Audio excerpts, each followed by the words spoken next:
Hello, I'm Alistair Driver, author of Pricing Genius, Getting Paid Properly for Ideas and Advice in the Era of AI. Now, I was doing an online session for a group of creative agency owners, and one of them asked me about raising prices with existing clients. Now, obviously, this is a little bit trickier than starting to raise your prices on new business, but it is eminently possible.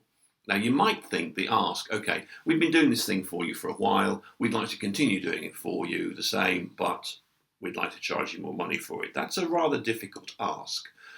But very often, the best approach is to look at what you're doing and get clearer about the value that it's actually providing, because you may not realize just how valuable it is.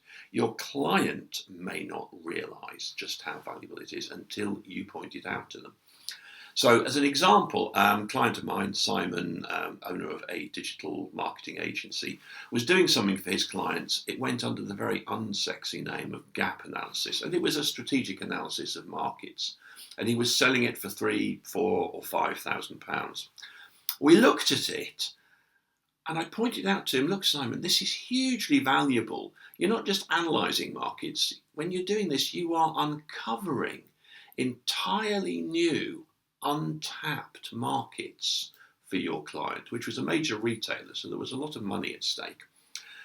This is massively valuable, entire new markets. So what we did was we looked at the process he was going through, and we packaged it up more appealingly. We saw that they'd arrived at a process of 7 steps, and it wasn't difficult to make each of those steps begin with the letter C: customer, channels, competitors, commercials, and so on.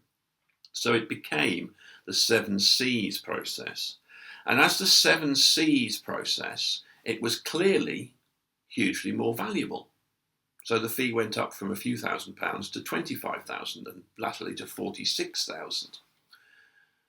Basically the same thing, but presented in a way that made it clear just how valuable it is. So if you are frustrated with your fees to existing clients, but you're feeling locked in, you may not be nearly as stuck as you think. Take a good look at the value that you're producing, see how it can be packaged more effectively, and then go back to the client with a much, much more interesting and valuable proposal. If you'd like to find out more, there's examples in the book of both how to find value and how to package it.